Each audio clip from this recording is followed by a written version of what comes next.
Knicks Real Talk. Let's get it. Time for divine shot, KJ events. This real talk's the brand. You understand how we do, my man. I'm on that Friday night Nick shit, dripping in Nick shit. Up in the world, most famous arena with the click. That's the conglomerate. Knicks real talk, the real prominent. I'm a bit like the Omicron variant, dominant. Paying homage to the cat from the chat. That's where it's at. Cause I'm hearing that. You don't care for hyperbole, you straight facts. We interact with the mob, the gods. Up in the pod, the squad, the side. The entourage be on the job. My energy, for me tripping in tempo. As they cook my game plan, let my brand for loop and pursuit. Going hard like the New York City gritty committee. Cause that's the things we know is pretty, but we all stay giddy. But we embrace the fan base, hit the link, Anthony Mace. We drink the logo when there's airspace that appear like square space. Staring down on the Chase Bridge, look at that Knicks City drip. There's 50 dashes on the court, looking pretty legit. I say the truth to the orange and blue. I thought you knew for him a few bars to shine like stars divine on Mount Mars. Knicks real talk. Here we go, let's go. Knicks real talk right here. I'm representing Knicks real talk. right here. Let's get it. Here we go, let's go. We here in the building. Knicks real talk. Let's get it. Here we go, let's go. Yeah, for real. Yes, sir. Knicks real talk. We here. Here we go, in the let's go. building. Knicks real talk. Let's get it. Let's get it. Yeah, for real. Yes, Let's sir. get it.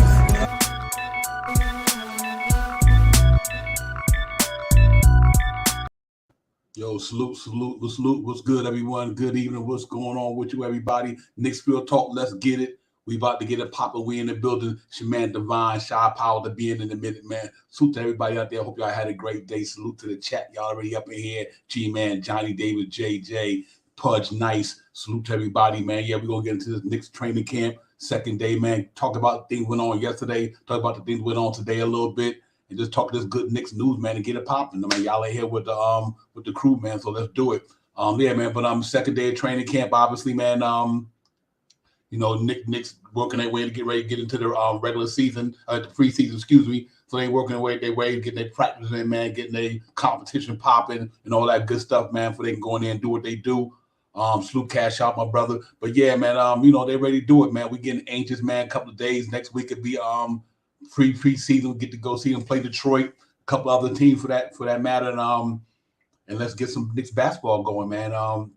We'll talk before we get deep into the show. Salute to everybody down there in Florida. You know, I got my daughter, my daughters and granddaughters down there, my grandson, they're down there in Tampa. They doing all right, though. So salute to everybody in Florida, man. Just maintain, man. You know, we with you, man. That's a terrible situation down there. But y'all just hold your heads up, man. Knicks Real Talk. Let's get it. We got y'all here. So yeah, man. You know, I'm excited to be in the building with my peoples. You know what I mean, with the family and everybody, man. Like I said, we getting anxious, man. Real talk. I'm ready to get to training. I mean, not to get this preseason, man, so we can get some Knicks basketball, you know, when it counts. You know what I mean? So I'm looking forward to all that good stuff. I'm also looking forward to see what's going to come out of training camp with these guys, man. See what's going to come out of training camp with these guys and who going to be in the front to starting position, who going to be backing up, who going to be in the rotation. You know, a lot of that stuff. So we're going to get into all that, man. But, you know, on this situation, we're going to talk about today. We're going to get into Julius Randle and Obi Toppin. Can they, like, kind of coexist? Tibbs had some thoughts about that. I'll put that up there in a few later on in the show. But Tibbs had his thoughts about that. Julius Randle and Obi Toppin playing together. We're going to talk about, obviously, Quentin Grimes, man in a boot right now. So, you know, being that he's in a boot for a couple of days, that to me, that gives Cam Reddish a little bit of time to get Cam Reddish a little bit of time to get a little bit more time. Because if Quentin Grimes can't play, obviously that's going to open up a little bit of time right now, at least for Cam Reddish to be able to show and prove, you know, more because he's down. But hopefully it's not nothing major. Quentin Grimes will be back pretty soon, I'm quite sure, because it's a day-to-day thing for when we hear out there. So it's definitely going to be interesting, man. But you know, and we're going to talk about Cam Reddish today, man. I know he read Reddish for some minutes, man. You know, he wanted to be able to play, you know what I mean? And you know, with this rotation situation deep with the team is, you know, we got to wonder if he's going to be able to get in there and get it popping. So, you know, we know how talented he is, but we got to see what, you know, what Tibbs and all them going to do with all them guys they got there. And then hopefully Cam Reddish, man, coming in training camp, show and prove, and he just pretty much, you know, lock himself in for that. You know what I mean? And get a chance to get in that rotation, you know, because I just can't see him not being in that rotation. I know we deep, man, but this cat is a skilled dude, you know what I mean? So I definitely don't want to see this cat not playing, man. That'd be kind of crazy if for somehow he don't get to be in that rotation, because that's the case, the Knicks should have traded him, you know what I mean, or got something for him. You know, if you're not going to be able to to be in that rotation. But I don't see that. I think his talent is worthy of that. So I think he's good enough to get there. I think he's good enough to get in there. But like I said, the minutes going to be real tight. So we got to see how this thing going to go, man. This cat 6'8", he got what the Knicks need, versatility. The cat can, put the ball on the floor, he can shoot the J, good defender. You know what I mean? Obviously, got to get the percentages up over his career. But other than that, Cam Reddish is a very talented dude. So I'm hoping he's going in there fighting for what he believes in and go in there and camp and get it popping. You know what I mean? And say, listen, man, I'm coming to take somebody's spot or somebody going to lose minutes because I'm up in here. You know what I mean? That's the mentality he got to have, because like I said, he's a clutch sports guy. You know what I mean? We gave up Kevin Knox in the first round pick for him. So I don't see the Knicks wasting that pick and just not to get a man no chance to get it popping. So, I'm really looking forward to see what he's going to do in these first couple of days and then here on out till we get to, preseason, because I really want Cam Reddish to be a part of it. I think if that young man could pop this year, I think that makes the Knicks even much better. A guy like Cam Reddish, if he can pop, he's, along with RJ, Brunson, and Randle, and with Quickly and Grimes, that one dude right there really get it popping. I think that he's got a good chance to really be a playoff team. But I think it's really going to depend on what he can do for me. Like I said, he got his all-around game is decent, man. So let's hope Cam Reddish go in there and get it popping, man. If we do that, then we good, man. But like I said, man, salute to the chat, man. Thank y'all for coming up here, King Ribby. In here, White Falcon in here, Joey in here. I already said salute to Pud Knight, LeBron James fan up in here. Real talk. Salute to you as well. But yeah, man, like I said, man, I want to see Cam Reddish get it popping. I mean, he got to show and prove because, like I said, that's a deep team. So, he got to get it popping for the Knicks, man. Let's see how Tibbs handle that situation with him, because it's going to be interesting to see, how Tibbs feel about it. But Tibbs said you got to go in there and earn it. So that good thing about it, if he's staying true to his word, then he got a clean slate going in there. You know what I mean? Cam Reddish can go in there and make it happen. You know what I mean? So we're gonna see how it is. But listen, without further ado, let me bring my partner in crime in the building. You know who that is, my man, Shaw Powers. Shaw Powers, what's good, fam? Salute to you, Divine. Salute to the chat. Let's get it. Yeah, real talk. You all right today, my brother? Yeah, everything good today, man. I got on a little late, got my food a little late, so my bad. It's all good, man. Real talk. Yeah, but we just breaking down the Cam Reddish situation, knowing that my man kind of got a little foot injury there with his day by day. Cam Reddish got a chance to go in here and pick up a little bit more minutes because Grimes down day to day. I think he's that next player up between him and Quickly that really be able to have a little bit more minutes in camp because of my man is day to day. Well, the way I'm feeling about it right now is if Quentin Grimes is coming, if his ankle is sore, he may not. They saying day to day, but they might be keeping it under wraps a little bit. He may not be playing. Also today, Evan Fournier didn't play. He stayed on the bench today. He did not play in the warm-up games today. So these are things that we have to really pay attention to and stuff like that. This is a great opportunity for Cam Reddish, because I think I heard you say something about that when I was watching coming on.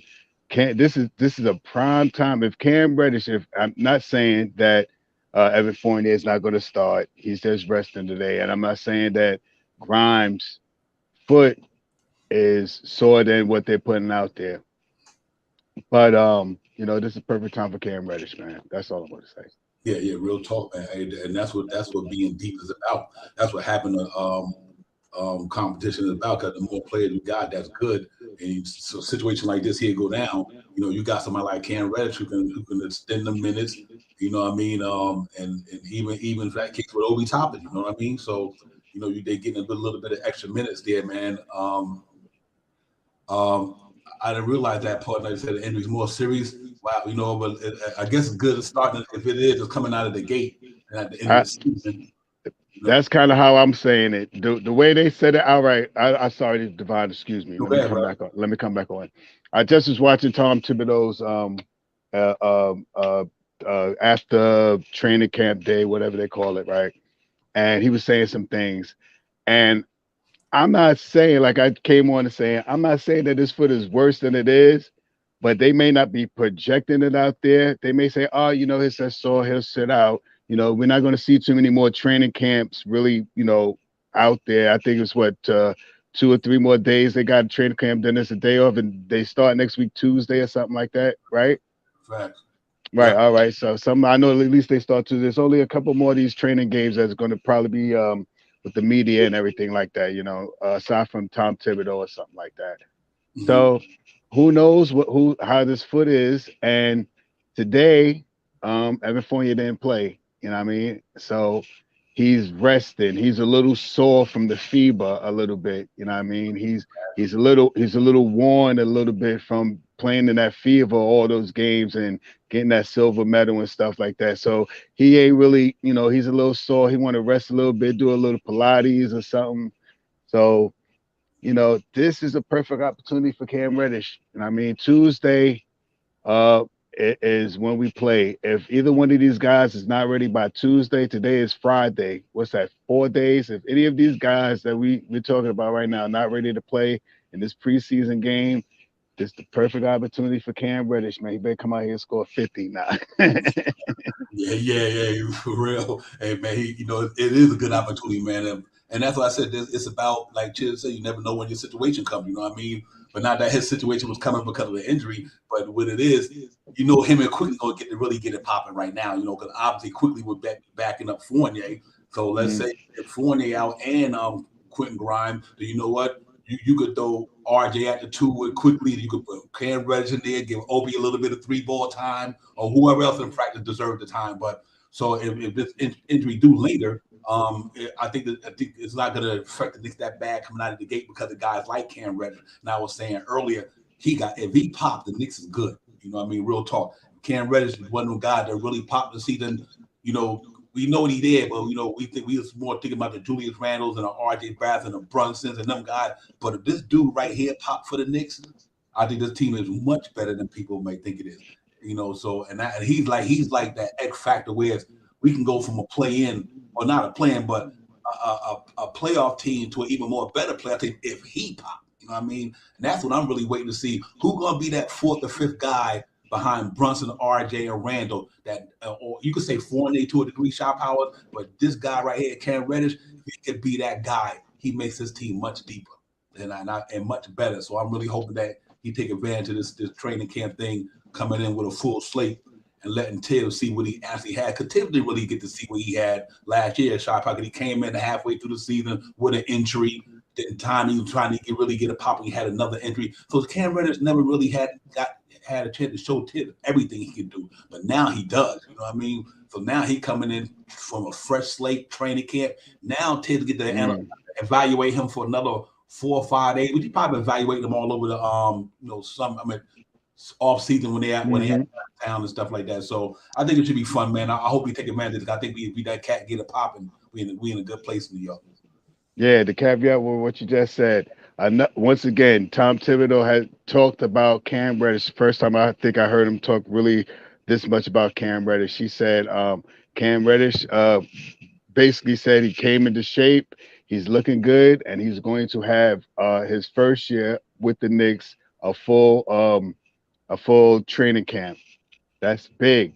That Tom Thibodeau acknowledged that today. You know what I mean? He said something, that made some validity. He said he's another person that I watched today too, Allen Houston. He talked about the New York Knicks, and he said that everybody came back in better shape than they did last year. Mm-hmm. He said that he watched in training camp and stuff like that. These guys are playing better. They're looking more aggressive. The shots are looking more crisp, and that's what we all hope to see this season coming up. To see an IQ really master his game a little bit better. You know what I mean? Feeling a little bit snubbed for not getting the starting point guard role this year. So he comes off the bench and scores 18 or something like that. If right now, if these guys, Cam and Fournier, is not in the mix, then Reddish has a really good chance to come out here and get about 12, 13 points in this preseason, get about 4 or 5 rebounds, 2 or 3 assists, a banging dunk, and 2 steals, and that'll change the mindset of the front office and how they'll implement Cam Reddish, I believe. Yeah, real talk. You know what's interesting, Shop Howard? Today I was watching the clip of Cam Reddish against the Chicago Bulls when he was playing with Atlanta. Cat like had 33, dropped 8 threes. Yeah. I was like, yo, he got game. Make no mistake about it. I'm like, Cam Reddish got game, and and it might take somebody who Tibbs them or see Tibbs is a developer type of coach. He is about development. So when he was in Atlanta, I don't know how much Nate McMillan them was developing them, what good he already was. Would they give him a free reign? But he had some good games for Atlanta, man, where he was lighting it up. I mean, he lit it up in the playoffs. And gave a couple of them cats, them prominent cat 30 points in the playoffs. So I mean, he really got skills, man. You right, yeah, there you go. Pud Knight, like Pud Knight said, easy buckets. I mean, he literally got the length, he got the size. So big up to Cam Reddish, man. I hope your training camp is going well and you up there showing improvement because you got a good opportunity. I'm quite Grimes might be back before the start of the preseason, but still they don't need to rush him either. You know what I mean? But it's a good opportunity for Cam Reddish. But let's hope, from his sake, man, he going in and getting popping and use that size that he has. I like him coming off the bench behind RJ. You got a 6'7" dude coming in. Now you're coming in with a 6'8" dude. They both got game. So how many backups in the league? If you put all Cam Reddish's skills to the forefront, shot powers, how many backup small guys in the league got skills like he do, and I think that's good to have with a guy that's skillful, able to come in here and in the second unit right now anyway and get it popping. Yeah, I really would like to see Cam Reddish starting. That's my point of view. I think he's a little bit more. He's been in the league a little longer than Grimes. I think he has some of the same attributes as Grimes. He can rebound. He can he could defend. He can make the pass and he can shoot. If he's on the second unit, that's an exciting second unit. If we could get him into that second unit with him, OB, IQ, and D Rose, that's a very exciting second unit right there. And maybe try to mix in Rose and Fournier, something like that. If we both keep him, if Fournier starting or Grimes when he comes back or something like that, it's interesting how the Knicks second unit this year is the same type of guys, same guys that have been playing together, played in a couple of summer leagues together, played the season or so together and stuff like that. Very interesting mix of guys right there in that second unit, man. I think, man, I listening to some of this stuff that I listened to today, like Tom Thibodeau and stuff like that, man, it just really excited me. Yeah, real talk. Yeah, hey JJ, I get you on that. I think Cam is an underrated shooter. And maybe because of not a lot of repetition. Because when he was coming out of college, he was better. He was the best shooter at Duke between him and RJ and Zion Williamson. Right. That was his thing with that shooting. But like I said, it is repetition. But I agree with you. His shooting is a little suspect. Like I said, he got to, like a lot of Knicks, they got to get that percentage up from the 2-point area. But he shot around league average since he's been there. He shot better numbers from the three, better than RJ Barrett and Randle. You know what I mean? For sure. In a small sample size of 4 years. So I think that's something he said he's been working on in summer. So he probably gonna be better at that. Hopefully, they all are. But yeah, man, he's a good cat to feel good to get. We shot powered. I'm glad the Knicks got him. And I think they're going to utilize him this year. Like I say, I know a lot of people think that Tibbs didn't play like that, but he had just got here, man. You know what I mean? He had to get acclimated to the team. You can't just come in and throw him in and take somebody out, but still at the same time, with the injuries and everything. But I think the kid going to come in and show improve. He got something. Hey, he in a contract year. He hungry. He in a contract year. He want to get paid. You know what I mean? He and I think he gonna step out and out there let them know that this is what I got, and you need to give me some money. Somebody, whether it's the Knicks or anything, you know what I mean? But I think that's what he's here for. So let's see what Cam Reddish do with, man. He can go get it, man. But I'm really looking forward to him. What he doing, man? Real talk. Yo, salute to the chat, everybody, man. Salute to you cats, man. Y'all keep it coming. Y'all got it popping up there. And you salute to D's World of Hoops. Salute to you, my brother. Thanks, D. What up, D? Salute to you, brother. And, Judge, JJ, Pud, nice everybody in the building, man. Knicks Real Talk, let's get it. Divine Shot Powers. We ain't here, man. Knicks Summer League. Day 2. You know what I mean? And another interesting thing going on out there is like I said, Quentin Grimes got the foot injury. You know what I mean? And that opened up some doors. But I don't, like I said, y'all, some guys said it might be serious, it might not be. I'm not sure. I can't really make an evaluation on it because I don't really have the full information about it. But like you guys said, whether it's day to day or it's long term, You know, they got some talent there, and quickly at the 2, he good. We got a backup 2 there. You know, that means D Rose could play at the 1 a little bit more. Quickly could play at the 2. Cam Reddish, Obi Toppin, multiple changeable. And you don't never know what happened with somebody might come in and the thing right now pop. You know, like Keels and all these guys. You never know. So let just hope that it's all good. And Quentin Grimes is only a couple of days, man. We ain't trying to miss nobody right now. We need all the horses we can get to go into this joint, you know, because it's gonna be real pretty soon, Shop Power. It's gonna be real basketball, and Knicks need to be fully loaded. So you know how it go. Yeah, I mean, the way, you know, watching, you know, listening to some of these guys talk about how the Knicks are, Alan Hahn and like I said earlier, Allen Houston, Thibodeau and stuff like that.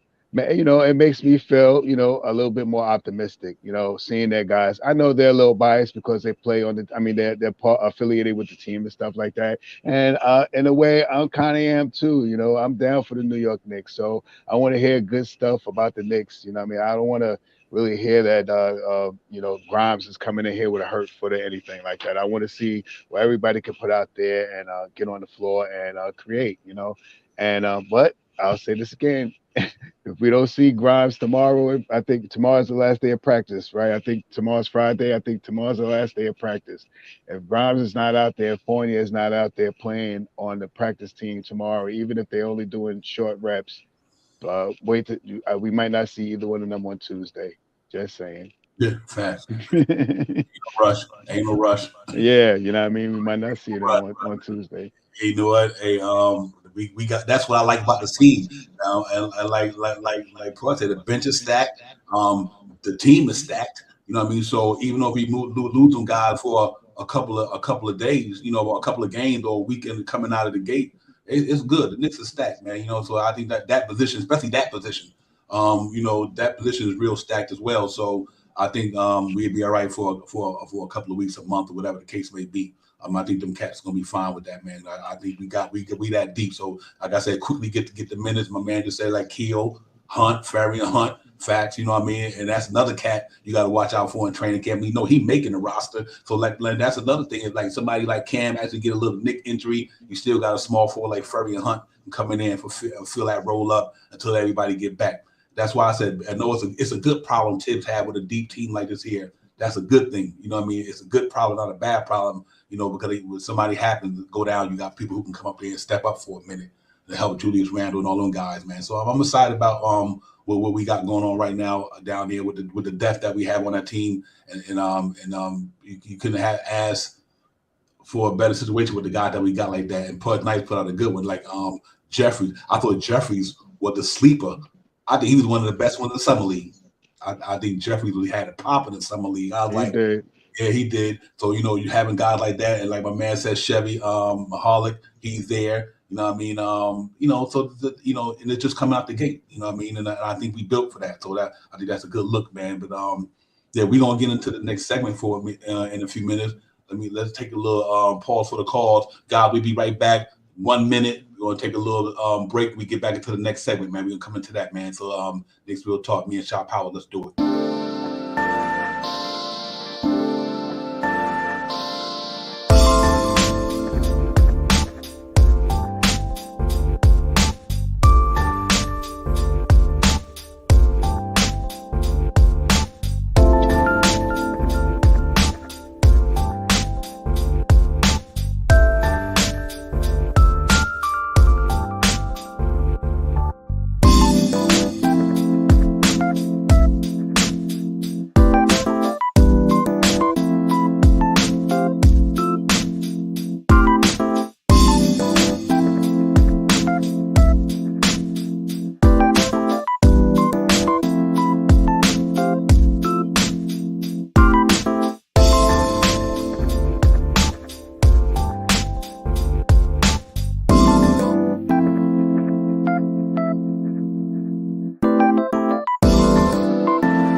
Yeah, man. Yeah, we back, man. Appreciate it, man. Real talk, man.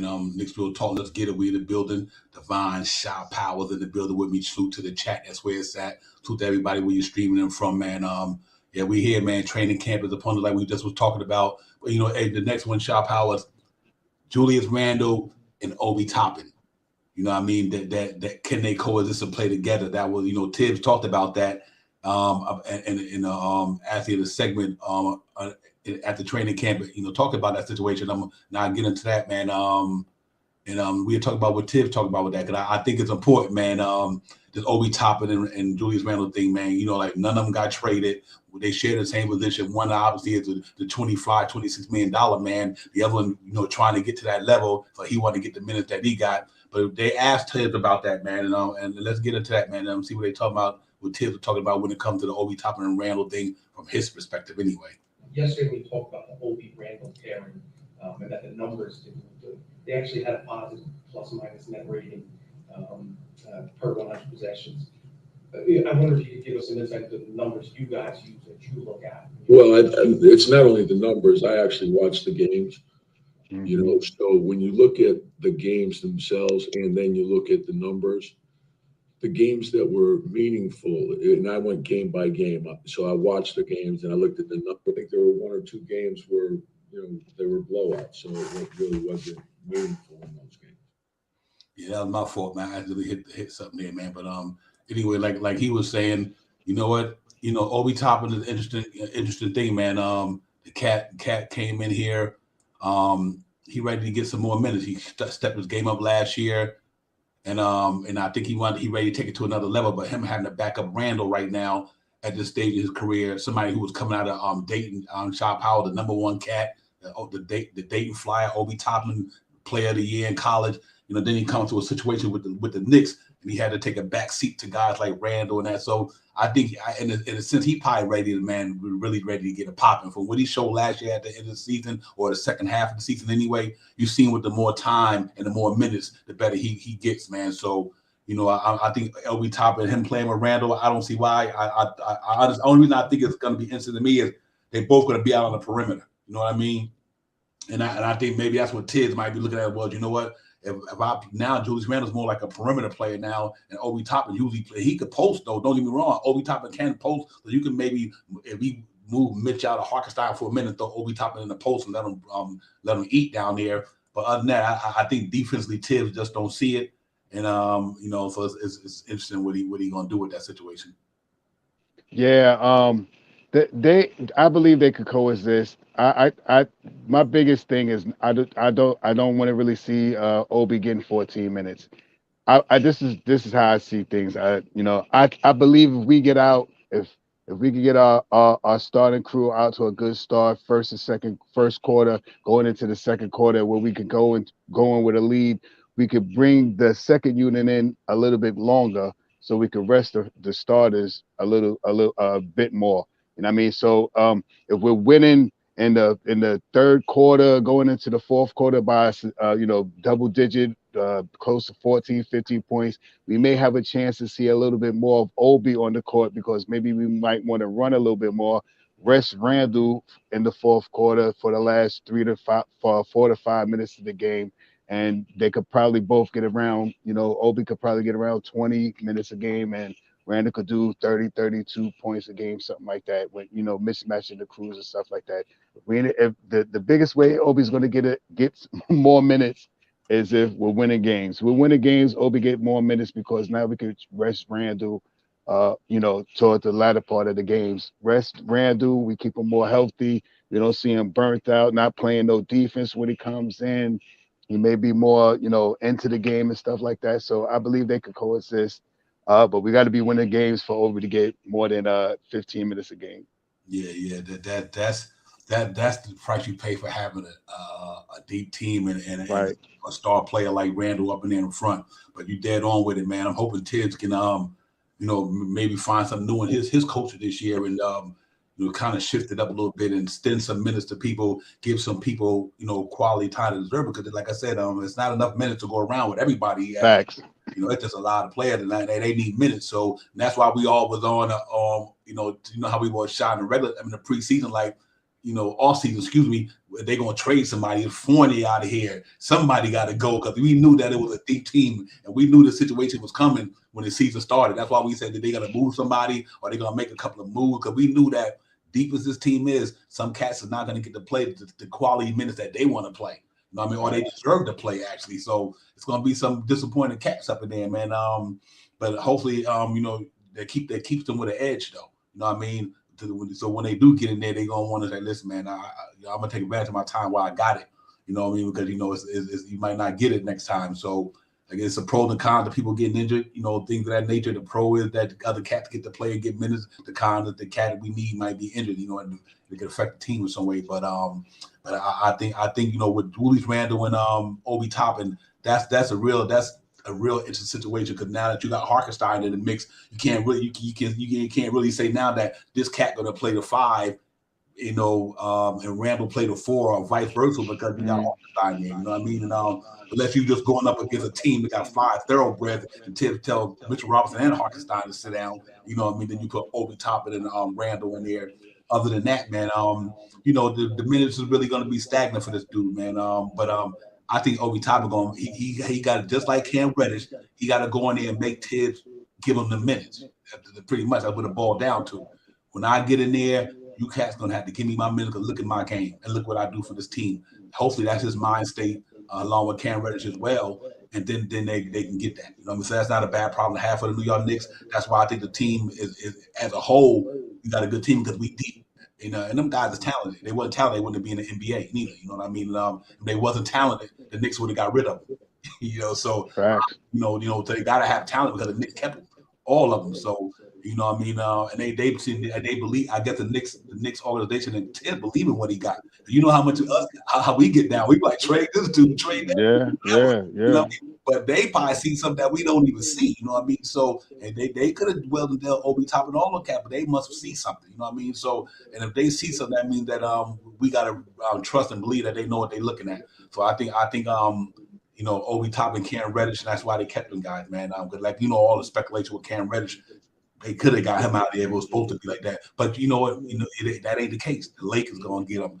He down with clutch sports. Tibbs don't like him. Nah, that brother's still on the Knicks, man. You know what I mean? So I'm glad to see that, from the outside looking in, we don't have all the questions and answers, but they know because they around these cats. So I think Obi Toppin and Randle, let's hope that they could get together, man, and get on the court together, get a pop. Because you talking about one of them can run up and down the court. They all can run. They all in shape. So and I think that's gonna be pretty interesting. We can move forward. Yeah, it's right now with the way the Knicks are. The Knicks have a lot of interchangeable players, man. The 1s to 2s, the 2s to 3s, and we even have someone that could play the 4 and play the 3 as well. You know what I mean? So there's some interchangeable players, man. You got some 5s that could play 4. You know what I mean? We got some players on this team that are very interchangeable, and it's going to be exciting to see, man. I'm just hoping that I also in that same video that you showed earlier, Tom Thibodeau, he also said you can't play 15 players. That's the last thing that I remember that he said. Not the last thing, but he said in one of his statements that people are going to be upset. He didn't really say it like that, but he said people are going to be something like upset, and you can't play 15 players.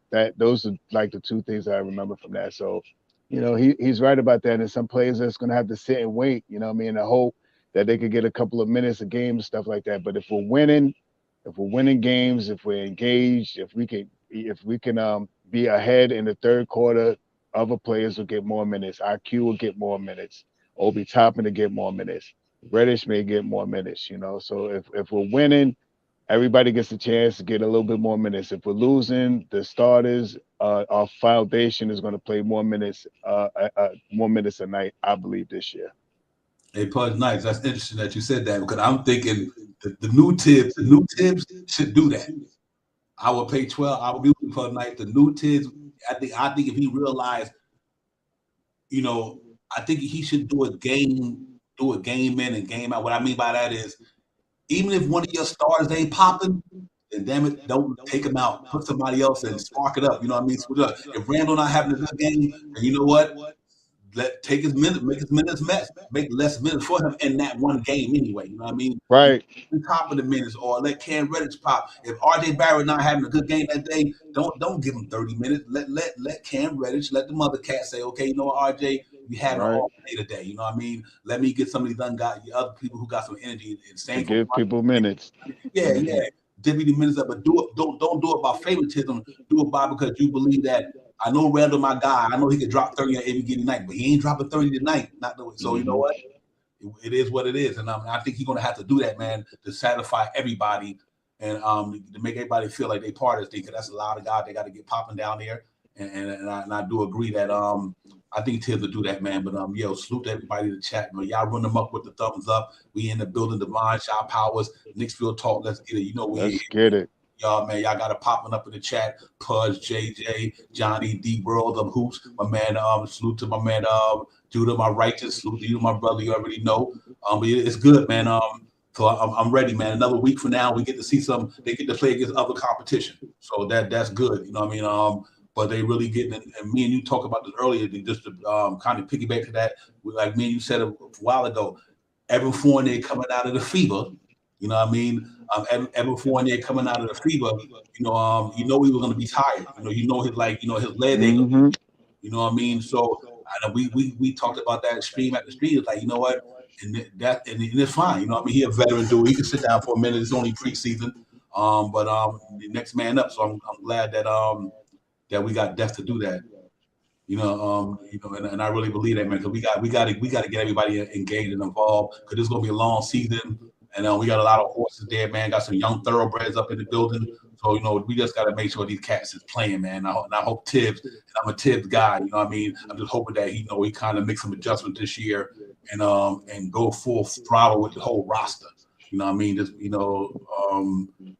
got to add that. You know what I mean? I think it is. If that's the case, we should be fine. Because I think I know they say you can't teach old dog new tricks, but let them just critique it a little bit anyway. You know what I mean? I think we'd be all right. Just a little bit, man. Even if he could push 11-man rotation, that'll get everybody some solid minutes. You know what I mean? So, what can we say, man? Tom Thibodeau went out there today. He talked a little different than he did yesterday and stuff like that. And he's watching the guy. He's watching the guys grow a little bit and stuff like that. So it's good. It's good to see. And he has a hard. You there, brother? What's that, Divine? No, I say that. All right. Yeah, just Tibbs just said some good things today. Yeah, real talk. Hey, D World 45 for me, Doc. 45. That's what you was doing. All right. 45. D World after how many games gonna win this year? I got 45. I got 45. I think we can. And it depends. You never know how the season go. You might win more than that. All depends how the season go. A lot of things might not pan out for other teams like you think they, just like they might not pan out for us. You know what I mean? So I think like I said already right now, the Chicago Bulls, like I said, they relying on Gordon Dragic and Kobe White, because it looked like Lonzo Ball about to miss the whole season. You know what I mean? So things like that happen. And I think you guys got to be ready to take advantage when you got a team deep as the New York Knicks. I mean, like I always say, man, we don't got the supreme starting five, but we damn sure got a supreme team. I think that team overall is good. Hartenstein, good. He gonna be a surprise for a lot of people, man. This ain't Nerlens Noel not playing last year, playing for the got literally playing games, and we'll talk about Hartenstein in a minute, because his coach through the thing, but Tibbs, he was straight up forward with the Jalen Brunson thing. After he was giving some thoughts about that. Then good decision making. Yeah, so let's hear Tibbs on that one. I think then he goes to Dallas. He started. Sorry, guys. The best part of him is his willingness to sacrifice. So I think when he went to Villanova his freshman year, he sort of played off the ball there. He brought it up, got rid of it, moved without it, and that creates pace and it creates movement. And then good decision making.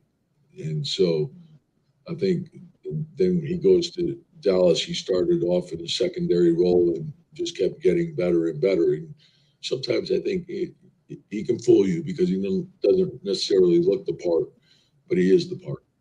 And so his mind is spectacular, the way he sees the game, and that's a big plus for us. The best part of him is his willingness to sacrifice.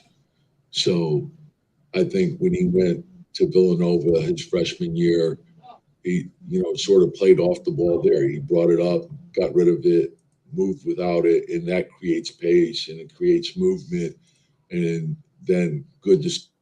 Yeah, God, there you go. That was him just talking about Jalen Brunson, and I think that's really interesting too, man, because he's that guy that we didn't have last year. You know what I mean? Think about this team last year with no point guard like him. You know what I mean? Then he bring him into the mix. Cat coming off a Western Conference Finals appearance.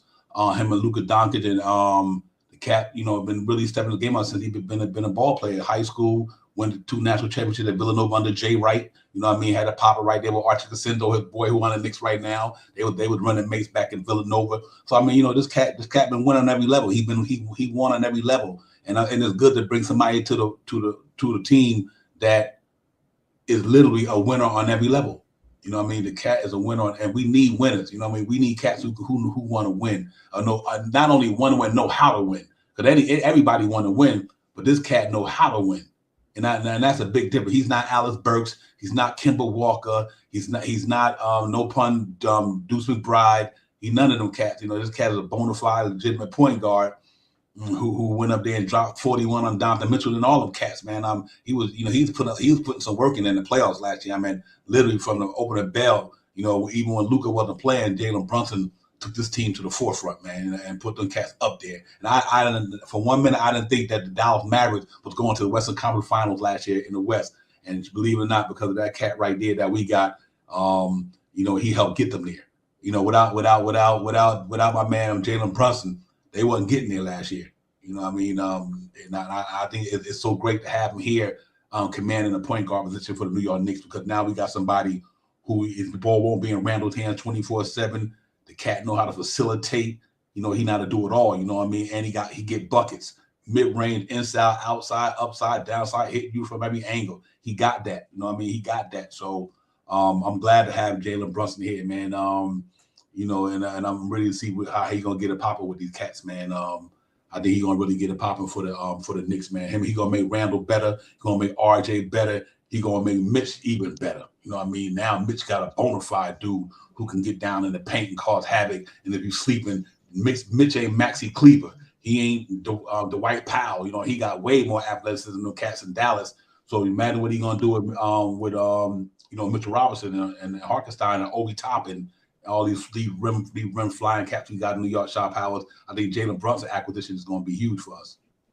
Yeah, Brunson today also had a interview today, and he talked really about the Knicks today, man. He talked about how hardworking they are, how into it they are. They're hungry, and he kind of stayed a little subdued about being the leader. He kind of mentioned some things of being a leader, but didn't really say that he was a leader. I think one time he may have slipped up and said leader, but he kind of made it seem like he's coming to the team to help the team get better. And the one thing that he's going to do is, I believe he's going to make the team a little better. I think he's going to put people in their spots. Julius Randle won't have to dribble the ball as much. He'll be able to hit guys open, drive into the hole. He can kick it out. He's going to be an intricate part of what we do this year, and I hope he has a great year this year, man. I believe with Jalen here, I believe we win closer to 45 to 47 games or something like that. My low end for the Knicks this year is 42 games, but I believe with Jalen Rose, I think we win at least 5 more games than what we did last year. So I'm saying 42 plus. You know what I mean? That's where I'm going. Yeah. I'm on a 45 train, man. I just believe this team this year way better than that team last year. They are. We won 37 games last year with a depleted team, and I think this team, if that team last year wasn't depleted, I think they would have won. They would have been in the playoffs. But right. I still think this team, just Jalen Brunson alone, bro. Listen, we all as Knicks fans have wore the Achilles heel of the Knicks organization for the last so many years, a point guard. A point guard. That's been our Achilles heel since 2013, 2011, 2012, when Carmelo and them and Mike Woodson and all them cats was here. We ain't had a point guard like Jalen Brunson since. You know what I mean? And I think this team is. I think people, you can't undervalue, what this cat can do with a basketball. And I gotta repeat that he was the big reason them cats went to the Western Conference Finals last year. So and they had Luka Doncic, don't get me wrong, but when the game Luka didn't play, Jalen Brunson was putting up numbers. So without Jalen Brunson, Luka and them wasn't getting to what they got. And I think we can't lose sight of that. And a lot of people sleeping on this young man, but they also sleeping on who he is as a basketball player. This cat got DNA all day. You know what I mean? Shy Power, DNA all day. You know what I mean? Dad played for the Knicks, coached with Tom Thibodeau back in the days in Chicago. He went to high school in Chicago. You know what I mean? Then coming to being raised up over this way, New Brunswick and all that. Father, he been around the Knicks organization since he was a baby. You know what I mean? And Facts. He been around Tom Thibodeau since he was a baby. Facts. I mean, this stuff, and his mentor in Chicago back in the days was Derrick Rose. Now you see why they putting all the family stuff together. And like I said, Derrick Rose and Jalen Brunson, that's a lethal combination against any team, point guard wise. Just saying. Yeah, man, that cat gonna make a big difference in New York, and I'm happy about it. Because when I seen what he was doing in last year in the playoffs, he bring any of that to New York. New York gonna be popping. I can tell you that right now. It's just that there's some players, Shaw Powers. There's some players that just change the dynamic or something. You know what I mean? He literally changed the dynamic of how the Knicks play basketball.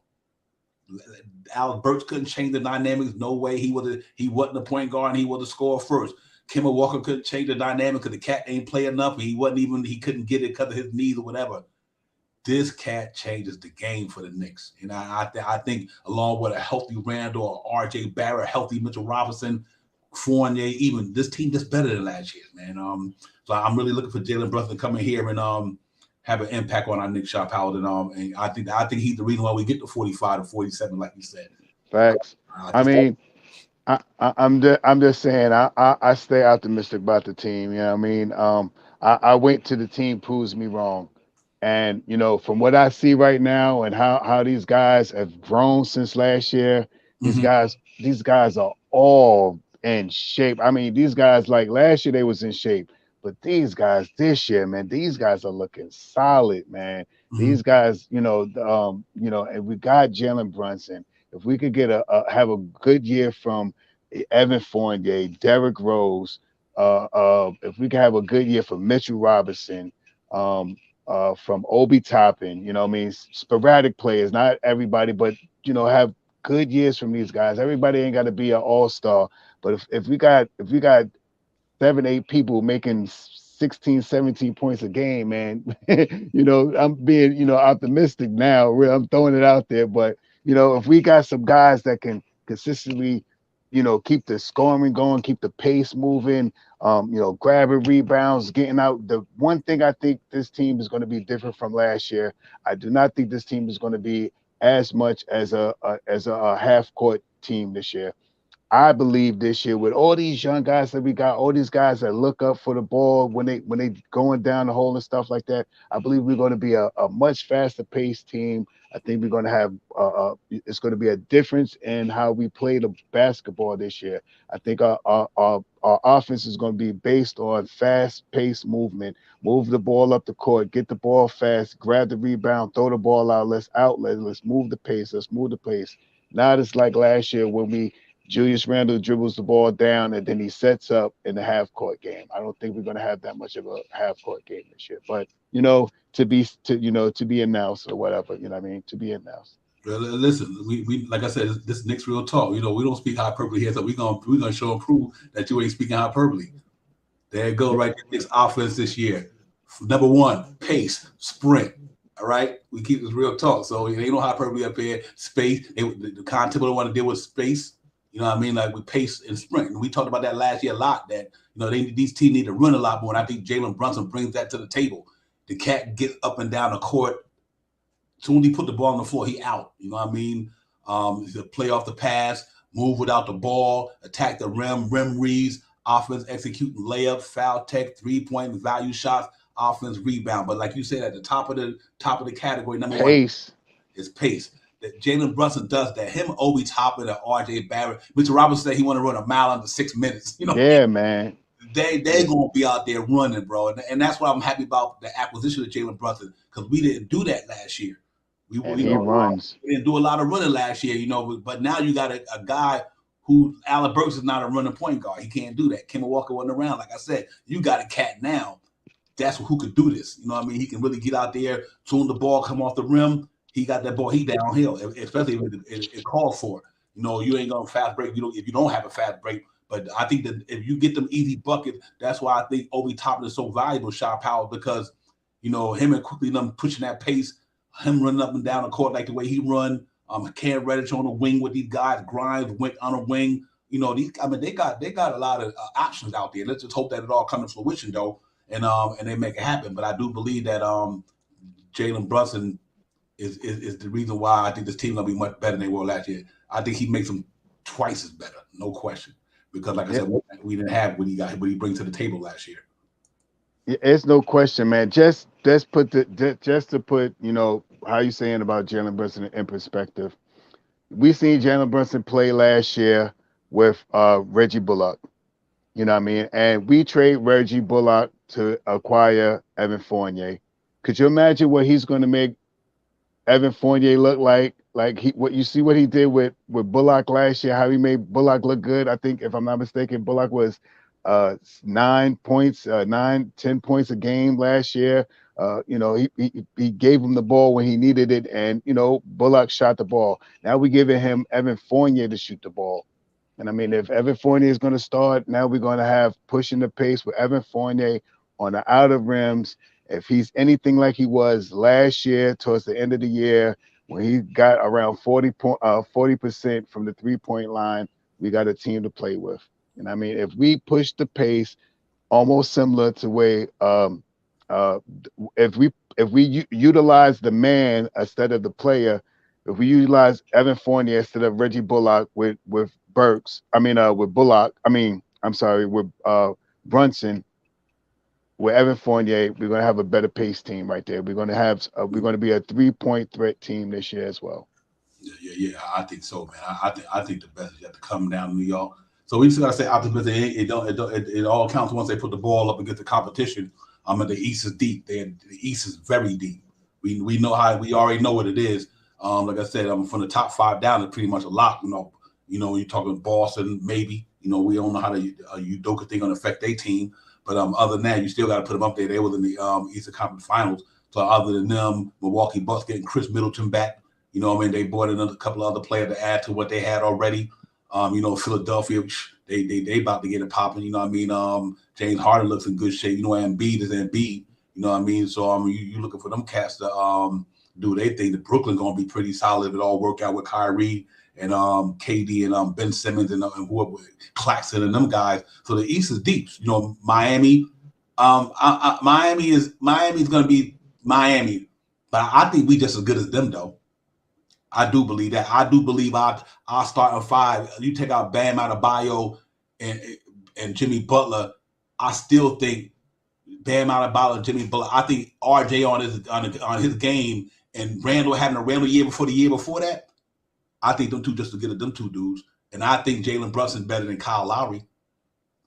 I think you want to go to they 2 guard. You know what I mean? Between Fournier and Grimes, we can hold it down there. And I think our center is better than, I think, Mitchell Robinson, if Bam Adebayo played a 4 instead of 5. Even if Bam Adebayo played a 5, Mitchell Robinson gives him problems. So I think we just as good as them cats. You know what I mean? And I think if you go man for man up and down, you take everybody roster in the East. They got a lot of starting 5 might be better than ours, but I don't know if it's a lot of teams better than ours. Because I think the Knicks probably had one of the top benches in the NBA this year. I think they had one of the top benches. I just think that's a gimme with D Rose and Quickly and all these guys. I think it's a gimme that the Knicks have had one of the best benches in the NBA. So if our starting 5 can get it popping, I think this team will be pretty decent. I think they're gonna be fun to watch this year for sure. This team is going to be a different team this year, I believe, man. And I didn't even see that you know, the breakdown that you just brung, but pace is the way I see this team running this year, man. I see this team running with pace this year. This year with Jalen Brunson, if all right, if I'm just, you know, I'm out the window with this one again, but if Jalen Brunson plays anything like he played with the Mavericks on ball or off ball when he played with the Mavericks like he did last year, he is going to change this team around. If you don't believe me, go ask the center Powell from Mavericks. And I mean, go Google him or get him on Twitter or something like that, because I bet you he missed. I bet you he missed Brunson this year because he gave him about 7 to 10 points a night. You know what I Facts. mean? So I'm just saying, yeah, and he made Reggie Bullock a better shooter last year. I'm not sure. I believe it was. I looked it up a couple of days ago. I think it was 9 points that Reggie that Bullock had last year. You know, and Reggie Bullock is a defensive guy. He can hit the three, but you know how he plays. How he hits the three. He played with us. He's not Right. consecutive. You know what I mean? Fournier is a little bit more consecutive. Fournier, you know, shoots about 6 to 8 3-pointers a game. You know, somewhere around there. So if he give him the ball and Fournier can hit 4 out of 6 every night, we in a good place, man. we in a good place. Facts. Real talk, man. I'm excited. I'm excited just for basketball in general, but I'm excited about the team though. I was excited last year about that team, you know, but other because Noel and Derrick Rose all went down and Kimber went down, it kind of changed how we felt about it. But I'm excited about the team, man. These cats is they in shape. They got chips on their shoulder. All of them, you know, you ask all of them a question. They talk about not making the playoffs last year. You know how that felt. So they coming to the training camp with a lot of incentives to go out there and make it happen. First of all, you know, you won 41 games and you only won 37 the year after that. You know, that was a disappointment to you in a sense. Not being back, not making the playoffs once you got there the first time. So I think a lot of that plays into how they feeling mentally and their mentality is to go in there and show and prove. Like RJ said, we're going to shock the world. I believe in cats when they say this stuff, man, because I see the work they putting in. And I was watching Shot Power, like I said, that Summer League team, if it's any indication, the Knicks play like they play the Summer League on a high level. That defense, that I mean, they got some. They're gonna be all right if they play defense the way they play the Summer League, the style of defense. Anyway, I guess Tom Thibodeau told Dice them to play this particular style. They was getting it, man. And other than what Portland gave, you know, they couldn't handle Portland at that time, but still, man, their defense was on point the whole Summer League. So I hope they bring that same defense tenacity to the main level. And they make it happen because them boys were getting it. And you know, you got a lot of them cats in Summer League on the team. Jeffries is here. You know, Grimes not quickly, but Grimes, McBride, Sims, Jeffries, Keels, all them cats in training camp right now. So they still applying that same pressure to our main guys. That's only gonna make them better. You know what I mean? Because they was getting it, man. You know, so I'm excited about that. But I think that's one thing I'm not gonna worry about too much with the Knicks. The defense. You know, I think that's what Tom Thibodeau rested laurels on, and that's what he do. And like D-World said earlier, whoever put that up there, excuse me, it depends on Reynaldi put up there, I'm sorry, about Tom Thibodeau being able to adjust in his scheme and his style and his schemes and everything like that. But he got players who can get it done, though. You know, in any given night, Jalen Brunson can drop 25 or 30. RJ can drop 25 or 30. Randle can drop 25 or 30. And if Fournier get hot, he could do it. And you know, and I seen Grimes, like I think Cam Reddish on a hot night, like you know, it could drop 30 if he's in the groove like that. So we got and Derrick Rose, I seen quickly drop 30 a couple of times. His rookie had 2 triple doubles last year, scoring 30. They got quality talent in New York. You know, I just want to see it all come to fruition. They put it all together, and if they do, I think we're gonna be all right for sure. Yeah, I mean, you know, this is a younger team this year. We went from 27 to I think the average age now is about 25. But we got some guys that's been here for a little bit of time. You know what I mean? We got Julius Randle here, probably around 7, 8 years in the league. You got Fournier that's 8, 9, 10 years in the league, something like that. He's been in the league for a while. Mitchell Robinson, believe it or not, this is be his 5th year coming in this year. You know. Yeah. And then we got RJ Barrett coming into his 4th year this year. You know, we got Brunson coming to his 5th, 6th year, something like that. Mm-hmm. Something like that. So, some guys that are on the upcome right now. We got these guys for a couple of years together, and we can see this team really gel together and make some noise. This year is one of the years that I want them to be get good. I want them to be a good team. You know what I mean? And with Jalen Brunson, I believe we become a good team. Are we going to make it to the finals this year? I don't know about the finals, but could we make it into the play-in this year? I hope we can. I think we can make it into the play-in. If we're not 6th, 7th, 8th, I think we can make 9th or 10th. So that for me would be a improvement this year, and also to let the Knicks fans see what we need and who we're going to kick and who we're going to keep. You know what I mean? This is the make or break year. We have all these draft picks at the end of this year at the 23. This is a year to let this team build together. Hopefully Thibodeau can get out here and give these guys some minutes and see who we are going to make the quote unquote core, and see who we can release with some trade picks and get somebody like Shai Gilgeous-Alexander. His name is out there big time. So let's see what happens. After I do the main top four there, then obviously Cleveland Cavaliers is going to be nice. Cleveland and Toronto. I think after them 6 teams right there, it's open to me. I mean, like I said, you take the Brooklyn, Milwaukee, like I said, the Celtics, the Sixers, the Miami, and once you go Cleveland and Toronto, I think it's open season on the rest of the league. I think, and like I said, you just don't never know what happens in these days. I think you got Zach LaVine to roll them, but I think it's gonna be hard to make up for losing Lonzo Ball. I think that's just gonna be a hard cover. I mean, they still got some talent down there with Gordon Dragic and Caruso and them guys, but and Kobe White and them guys, and they got obviously they brought in Andre Drummond up in the building, but I still think the Knicks are just as good as any of them cats, man. It just all depends about how we put it together. Like JJ said, is we efficient enough? We got to stay consistent. That was our problem last year. You just wasn't consistent. We were the inconsistent team. We only shot in a low 40% from the field goal percentage last year. We shot terrible from the foul line. Only 61% league wide last year from the free throw line. 40%. Yeah. So I don't think the number's going to be like that this year. I don't think the Knicks, like you always say, facts. The Knicks is not going to shoot them numbers this year. I just don't see that with Jalen Brunson coming here. Now he's a steady guy who can command the offense. The Knicks is not shooting 40% from the floor as a team and 61% from the free throw line. I don't think they're not going to replicate that. And that's why I think this team will be better than that. With Mitchell Robinson coming in healthy, out the door healthy, not half of the season to get healthy, coming in the training camp healthy. I just think this team is going to be much better, and I think our defense is there. I think the offense, once they get clicking, I think Randle going to bounce back. I can see. You could tell by their demeanor. You could tell by the way they put in the work.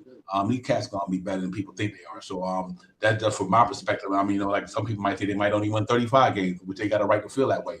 Just from my perspective, what I feel about the team, the way I see things, I just think they're gonna be better than what people think what they are. I think these guys got a chip on their shoulder, man, and I think Tom Thibodeau knows that.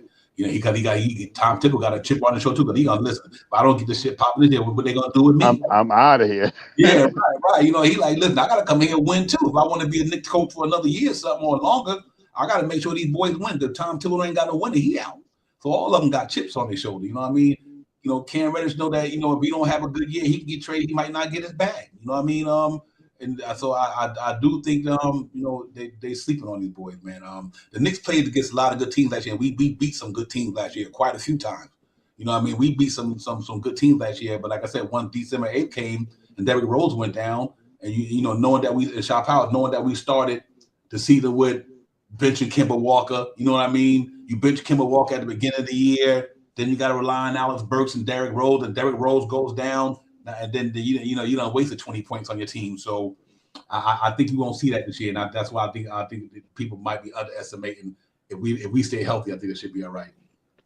I'm just saying this, and am I being a little homerish tonight? All right, I'm gonna be a little homerish. But what I really want to see, like I said, I want the Knicks to be good this year. Mm-hmm. I believe that they can win 5 more games than they won last year.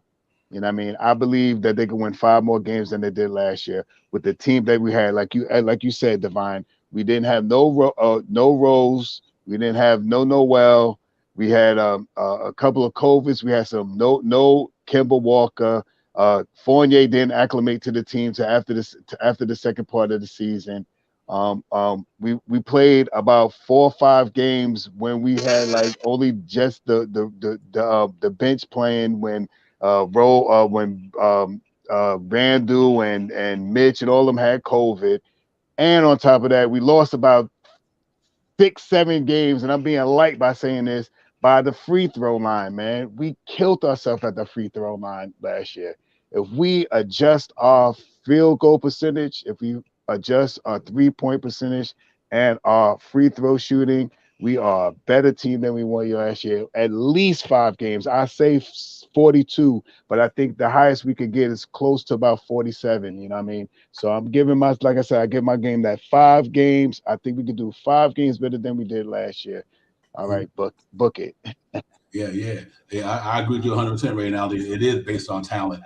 And that's why for me, like I said earlier, we might not got the best starting 5 in the league pound for pound. When you talk about KD and Giannis and Embiid and got it, but I think from a whole team, I think we got one of the better teams in the East. We might not got the best starting 5 in the East, but I think overall as a team, I think we got one of the better teams in and that's why I say that, because we know. Listen, Randle can give just no matter who they are. I think Randle can do any number of them cats can do. I see Randle light them cats up religiously. Except for last year. We got to throw last year out the window by the way the season went. But the year before that, Randle was eating all them cats up. You know what I mean? Randle is a talent. You might not like what he do sometimes spinning in the lane. You might not like certain things that get you upset, but you cannot deny the man put up his numbers. They not empty stats, because that year before we went to the playoffs, Julius Randle put this team on his back, bro, and took them to the playoffs. Him and RJ and Derrick Rose when Derrick Rose got here. Julius Randle was an all-star, most improved letter, second team all. The kid is a talent. You know what I mean? He can get buckets against anybody. And I've seen him go against them, some of the best, and he give them the business. AD, all of them. But so yeah, like I said, we might not have the superstar creme de la creme, but Miami don't got superstars. Jimmy Butler, he's on the cusp of that. But other than that, they just got a bunch of good players and a good team. You know what I mean? That's what I like about Miami Heat. From the way they coach it. Eric Spoelstra, think about the guys that he got. Bam Adebayo's not a superstar. Jimmy Butler is you want to call him a superstar or close to that level star? They got that. They got veteran Kyle Lowry. He's not a star, but look what these cats always end up with. You know why? When you go to their bench, they got players who understand the system, who understand the culture. They play hard. They get into it. That's what they got. You know what I mean? And I think and you're right. Eric Spoelstra is the creme de la creme. But I do also we got to understand that Tom Thibodeau ain't no soft coach. We might not like what he do with his rotation and all that, but Tom Thibodeau don't want coach of the year twice in the NBA. Can't too many people say that. You know what I mean? And I think the man, he's a basketball lifer when it comes to coaching. He just got when it comes to this team. Sometimes when you play for a coach like that, dude, he just wants you to go hard, and he don't like slacking. I mean, I'll take Tom Thibodeau over a lot of coaches in the NBA. But he developing our players. Everybody who played under Tom Thibodeau got better. The year Tom Thibodeau came to the Knicks, came to the Knicks shop power, Julius Randle became an all-star. You know what I mean? When he got here. R.J. Barrett took another step in his career. Mitchell Robinson got better since Tom Thibodeau been here. That's one thing he always been predicated on, is making his guys play hard, get better, and you can't take that from him. So I think let's see how it goes. I think we're gonna be all right. But you guys are 100% right though, man. It's a lot of talent teams in the NBA. It really is a lot of them. You know what I mean? But I think we got talent there. We just got to put it all together. Hope it come together, Shop House, and I think we'll be all right. So I'm gonna stick to my 45 win season, barring injury, anything significant. I think the Knicks will win 45 easy. I think they can do that. Yeah, Divine. I like I said, 5 more games than what we won last year. I believe we could do that easy.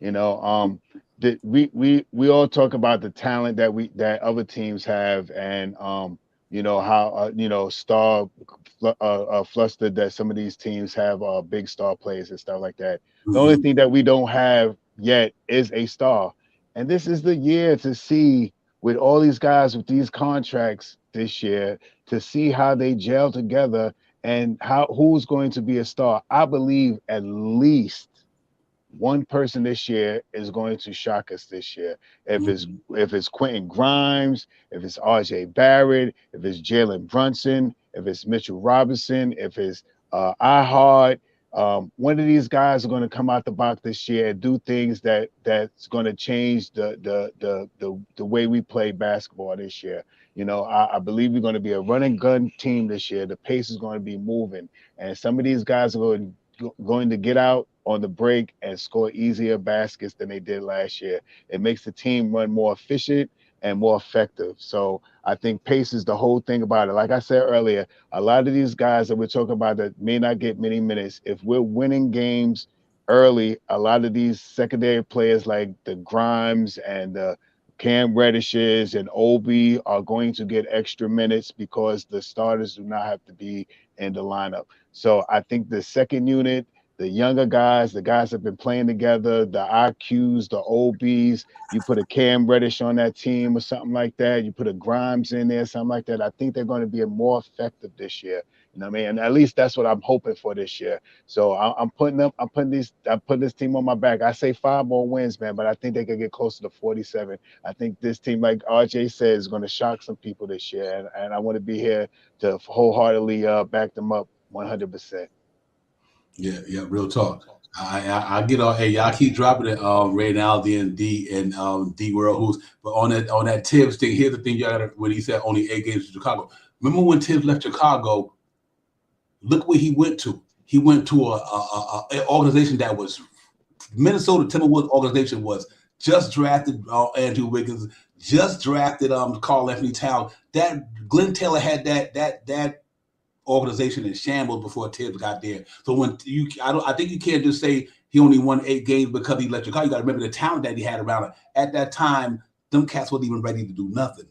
You know what I mean? And so he had to kind of go through the same thing he did with the Knicks. He had to go through a rebuild thing, sort of kind of with the Minnesota Timberwolves. They just drafted these young guys. So them cats their culture wasn't there. They wasn't winning nothing. You know, they wasn't ready. Then when Tibbs did the next year after that, because he was the president of basketball operation, he went and brought Jimmy Butler over.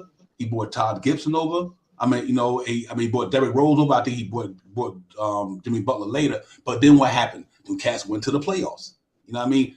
Like we said, this is a talent league. But when he came to Minnesota, he had to turn that team around. Like I said, Glenn Taylor had that team in shambles since what's his name, Kevin Garnett and them left.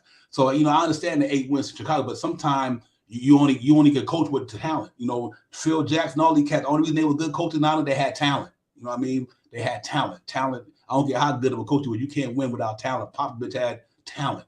So for being a coach, yeah, you could be a good coach, but if you ain't got the talent to match your coaching, then I think the wins and losses is not going to be there. The wins is not going to be there. It's going to be more losses. But then, like I said, when he brought his other boys along, they went to the playoffs. And the year that he got fired, he was peaking around 500, and he was running the president of basketball operation and coaching. So to say that, I think now since then he come to New York. He ain't coached since he left Minnesota. He come to New York. He won 41 games. But remember, he took a Knicks team, Shot Powers, with one player making over $10 million to the playoffs that year.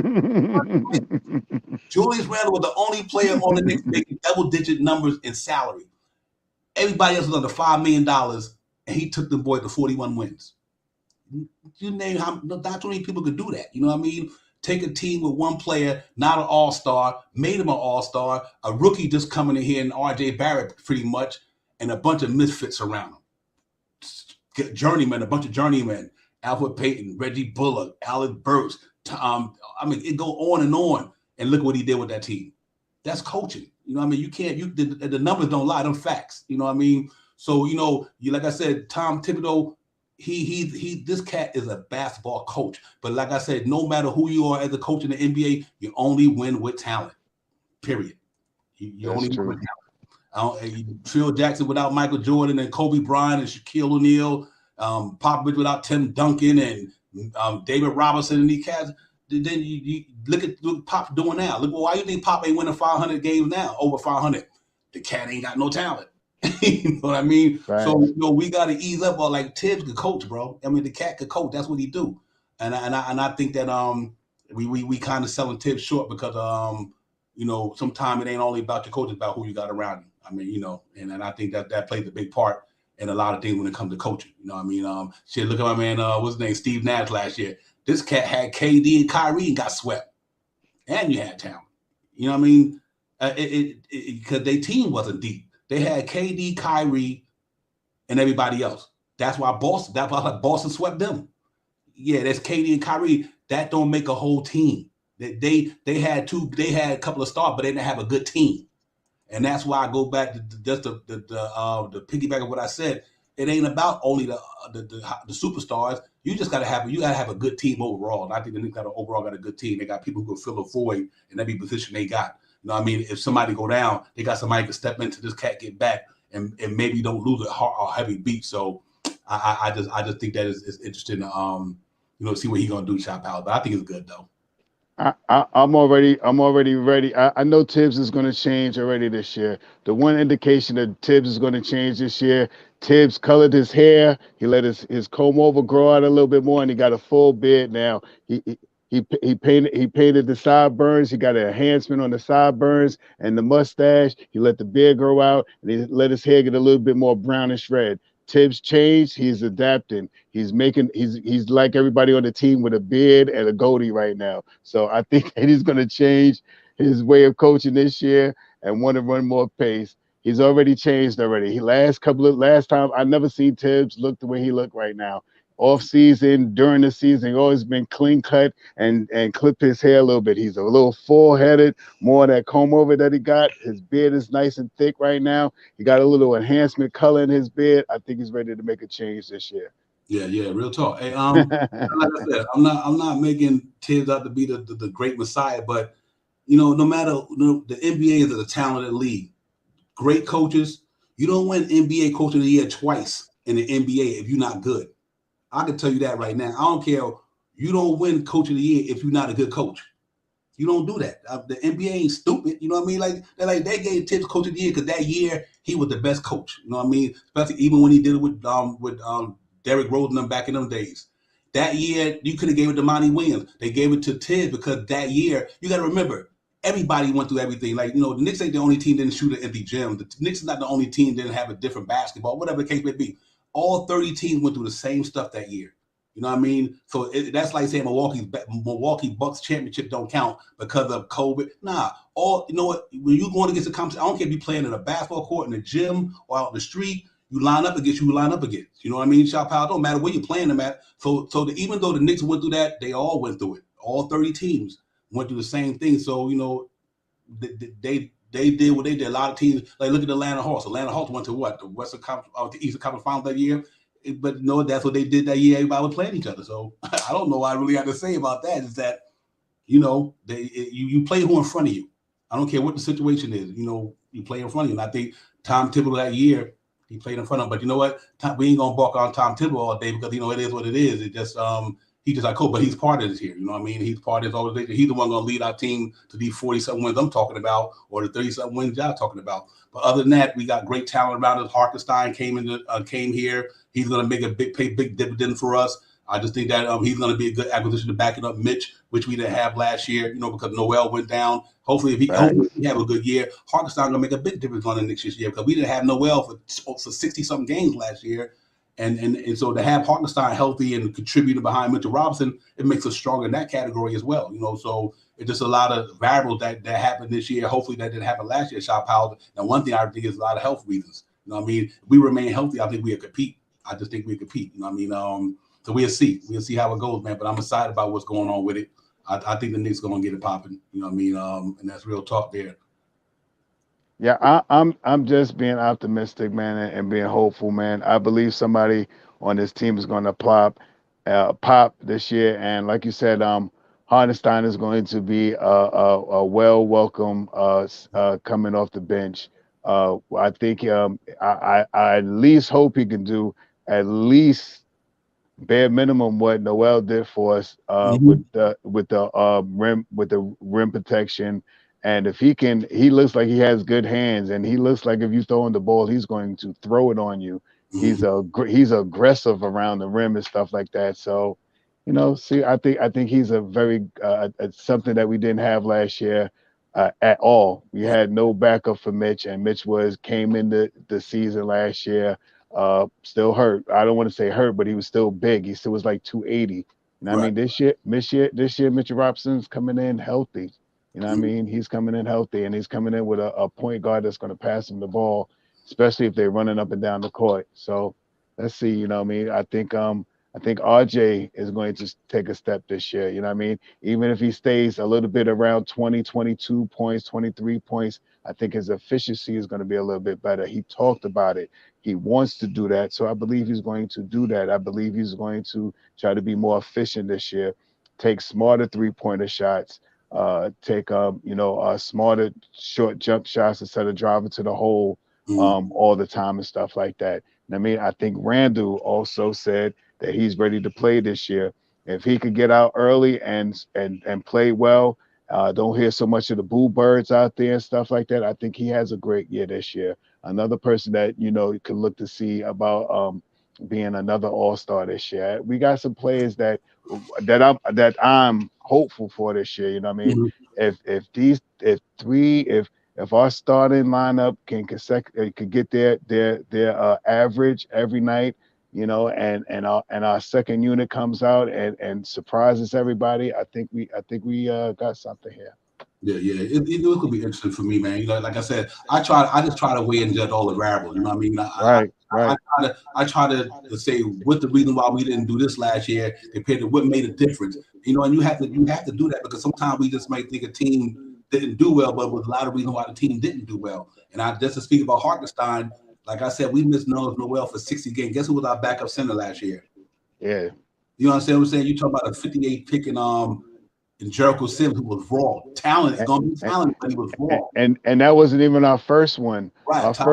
Todd Gibson was our first one. Right. And I mean, because Sims was in the G League, right? Wasn't he in the G League? Facts. Yeah. Yep. So to me, that's why you got to look at all these things. We didn't why the season didn't go the way it went. We didn't have a backup center for our center who came in the league out of shape because of a broken foot for 9 months. Them things play a role in your wins and losses. Now you taking a defense anchor out of the team, somebody who can get you a couple of points here and there, steal the ball. We missed that because when Nerlens Noel went down, that was a big loss for the Knicks. We were dependent on him just like the year before when Mitchell Robinson went down. Nerlens Noel put up some good numbers. You know what I mean? So they gave him the $10 million to bring him back, and they thought he was going to be able to do the same thing. But obviously the injuries got hold of him. And so I think things like that made a difference in your win-loss total. You know what I mean? And now you taking strength from the bench. You know what I mean? Like Derrick Rose and I said, like I said earlier, with Derrick Rose and Alec Burks. You think about this here. When Derrick Rose went down, you took 13 points a game off the bench, right? You lost them 13 points. Then when you take Alex Burks 12 to 13 points out the second unit and you put it in the first unit, so you talking almost 26 points a game off your bench, and who came in for them? Grimes and who else? Grimes and whoever, they didn't get you over 10 points a game because Grimes only did 6 a game, and somebody else, I think, I don't think it was quickly was the backup already. So I can't whether Deuce McBride or who it was, whatever, they didn't get you number about 4 or 5 points. So you went from 26 points a game just from Derrick Rose and Alex Burks alone to maybe 10 points, 11 points between Grimes and McBride or whoever. That's a big difference. You know what I mean? So that's why that team didn't achieve everything they probably wanted to achieve last year because of the injuries. Like I said, with Nerlens Noel, but I think Hartenstein erases that. That's what I'm getting at. I think Hartenstein, if he had the game that he had last year playing with LA Clippers and with Tyronn Lue and them, and what he brought to the table, he gave us the same numbers he had last year for the Clippers. That makes the Knicks team better. I just think it makes them better. So that's why I'm a little bit more optimistic for me, guys, because I think that if we stay healthy and we don't lose the pieces that we lost last year, we still won 37 games. We lost all them pieces. And we had a bunch of rookies who didn't even know how to play the game that good yet. They just got here. They wasn't really seasoned. You know what I mean? Like Grimes and McBride and Jericho Sims, them cats wasn't seasoned. They was rookies. You know what I mean? And we still won 37 games. So I do think that this team's going to be pretty decent to chop out. That's why I'm holding out optimism, because I'm just trying to compare us being healthy with better players and more players come out more healthy, more determined. I think we could fight with it. We could fight just like we did last year. Devon, I'm right there with you, man. I think this team is a different team than last year. I think, like Parrish said in the chat, salute Parrish, that these guys are young, but they're young veterans, man. They're not no young cats. These guys have been a lot of these guys have been in the league, and the guys that we have are coming into their third year. We really don't have a first year player coming in this year. Everybody has played in the NBA at least 1 year, so. Mhm. I'm optimistic about these guys. I think Obi's going to have a better year. I think he's going to be more refined and defined. I think IQ is one of the guys that I think is going to be a surprise this year. I think you may. I mean, I'm being optimistic, but you may see IQ and Brunson play a couple of minutes together. I think IQ is going to be a real one of the guys that is going to be a part of our shining light this year. I also think Grimes, if he gets the minutes, I think I'm not pushing for this, but if he gets out there and he starts shooting and he can shoot 5 or 6 3-pointers and hit 3 or 4 3-pointers, that makes it easier in the off season or towards the trade deadline to moving on from Evan Fournier.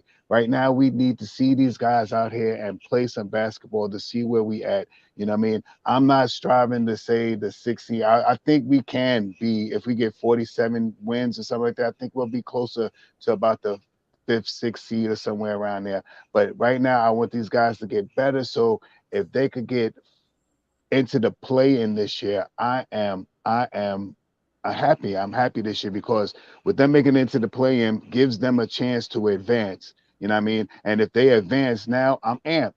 Now they're in the playoffs.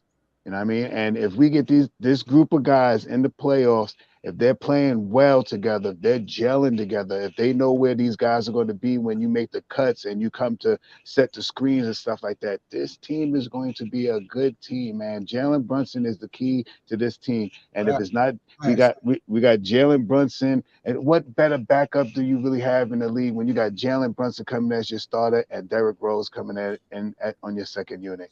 And I mean, there's no lacks in what these guys do. Both these guys can play on ball, and both these guys can play off ball. Both these guys can drive to the hole. Both these guys can shoot short jump shots, and both these guys can hit 3-pointers. There's no lacks when that team goes out with Randle. I mean, I'm sorry, with Mitchell Robinson, Hardestein, and Sims, because I believe that Sims is going to get some minutes mixed in with Hardestein until he gets into the groove of the game. We got a three-headed monster at the center position. We got a solidified point guard position. We do have 3 guys at the power forward position. FYI, we got Julius Randle, we got Obi Toppin, and we got Cam Reddish, which can play some 4 for us this year. Linky, 6'8" guy that can get in there and grab some rebounds and slash the hole. We have some pieces here. We just have to be able. Tibbs is the one that makes this team a good team or a better than good team this year. And if Tibbs comes in here and he lays out a good plan of attack, we're going to be an okay team, man. I see us being a real general. Our main focus, and I'm going to say this again, we got to get out and score a basket fast. We score a basket fast, everybody gets minutes this year. Yeah, real talk. LD's world, appreciate you coming, my brother. Real talk, man. Thank you, man. Appreciate your thoughts, your intellect, you wise brother, man. Appreciate you, real talk. Make sure you come up here, man. Real talk. You had a good chat for you. I appreciate you. Yeah, man. Salute to the chat to everybody, man. Like you said, great show tonight, man. It's all good. Hey, we just decided Nick content creators, man. That's what it is. You know what I mean? I'm a content creator, but also a fan. You know what I mean? A lot of my fanism comes out of me too. But I'm also a realist, man.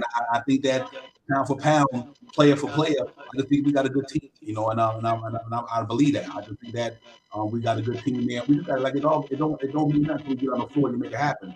When the competition gets in your face. But I think, like you said, just to piggyback up a lot of stuff you said, I think Randle bounced back. I think RJ gonna have a better year.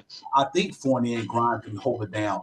I wish Grimes was at the 2 or RJ because, like I said, when you're going up against them good wings in the league at the 2 guys like Jalen Brown and Levine or DeRozan, that's where I want to see Kid Fournier handle them type of catch. You know what I mean? But that's why I want the Grimes and maybe RJ back because I just think that from that perspective, you get a better defensive team out there. We can maintain them guys, don't let them run amok on you. And while we trying to, let our guys get it popping. So that, other than that, that's my biggest thing coming into the regular season is going to be whether Grimes or Fournier, whatever that's going to be starting. Even though Till says he might got that don't mean he's going to start though. You know what I mean? But let's see. And if he is starting, I think his defense will be better. I'm just concerned about him coming out of fever like last year. That's what I don't want to happen. That's the reason why the Fournier thing kind of got me kind of 50-50 because I don't want him to do like he did last year. His leg's going to be tired. He's going to be getting beat on defense because he played ball all summer long. And then that's going to set us back on the defense. I'd rather for him to start the season off the bench and work his way back into what he got to work his way into instead of coming right out the gate. Just got finished playing for FIBA. Now you about to start the in the Knicks uniform, and I think your legs going to be like noodles. So other than that, I don't have a problem with the Knicks starting five. I think Brunson, Fournier, RJ, Randle, and Mitchell Robinson. I think that's a real competitive team. With number one, you got a lot of chemistry there. You know what I mean? Shout out, they all play together, like you said. Only other than Jalen Brunson, because he's an NBA ball player. His chances ain't gonna be that bad. You know what I mean? So these guys got a lot of cohesion. They're coming in knowing how each other get down. They know what each other's weak spots is. They know what their good spots are. They know each other's tendencies, so they won't be stepping over each other coming out the gate because they don't play ball together. So I think that's gonna be pretty awesome, man. For the Knicks, so we're gonna see what we're gonna do, maintain. Listen, man, we're gonna get out. Bless Robert, salute my man, bless. Real talk, man. Salute you. Good seeing you, my brother. Real talk, y'all. Make sure y'all run them up with the thumbs up. Knicks Real Talk. We in the building, Divine Shop Powers. Let's get it for the night, man, and all that good stuff. Hit you with a couple of promos to keep your head spinning. You know how we do Knicks Real Talk, man. But Shaw, give me some words, my brother, and we get up out of here. Yo, salute to you, Divine, as always. Salute to the chat. That's where it's at. Yes, sir. Let's get it. Yeah, real talk. Yo, salute to the chat tonight, man. Great show, great dialogue, great participation. Yeah, we appreciate y'all, man. Ain't too much Nick news going on, but Nick can't lose. So we trying to keep the show popping to give y'all some good dialogue to next week to really get popping. But we're gonna get up out of here. Salute to the chat. That's where it's at, man. Nick Real Talk. Man, we're gonna get it popping. Shout Power, my brother. I'll see you on the next one. Here we go, man. Come on to get it popping. In the building, yeah. People's right here. In the building, yeah. Representing my people's right here. In the building with the Ghana podcast, you on behalf of Knicks Real Talk, we got the mass, to the craft, the real talk, the real sports, from the field to the people of course, we all support the Knicks Giants, and that's, they keep connect, frankly, we represent the hard to do, better yet, the hope, go back and hope, the swag, I ain't that bag for the hope, the nine, that's the head for the group, to my power like stars, I'm a coach, the plan, I'm a game, the man, got fans who want to spoke. You understand who I am? It's the OG without the add and no and you know the show be popping like popping in the bar. In the building, yeah. Representing my people right here. In the building, yeah. I'm representing my people right here. Representing my people right here. Representing my people right here. Representing my people right here.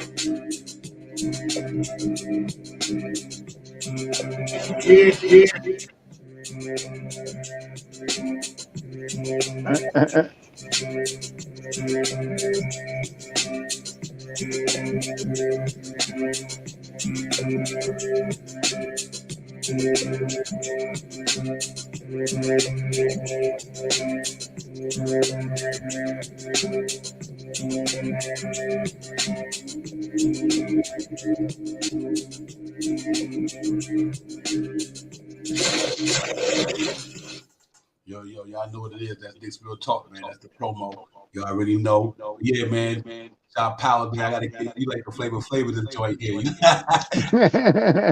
can do the flavor.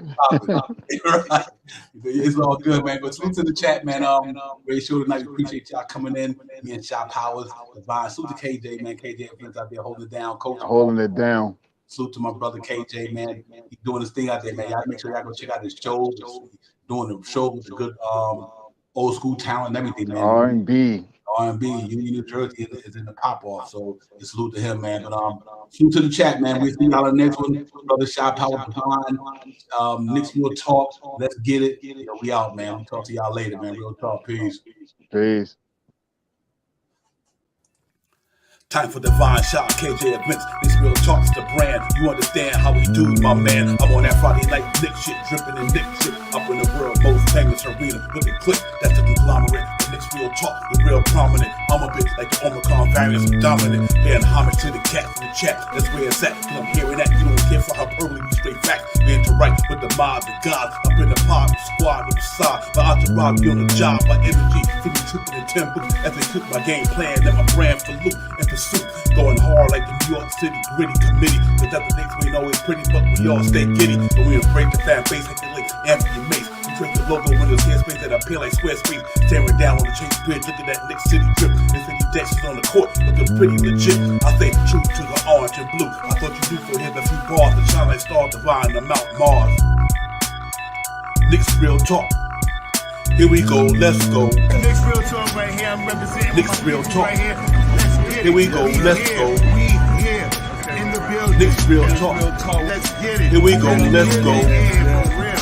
Yes, sir. Knicks Real Talk. We here. Here we go, let's go. Let's get it. Let's get it. Yeah, for real. Yes, sir. Let's get it.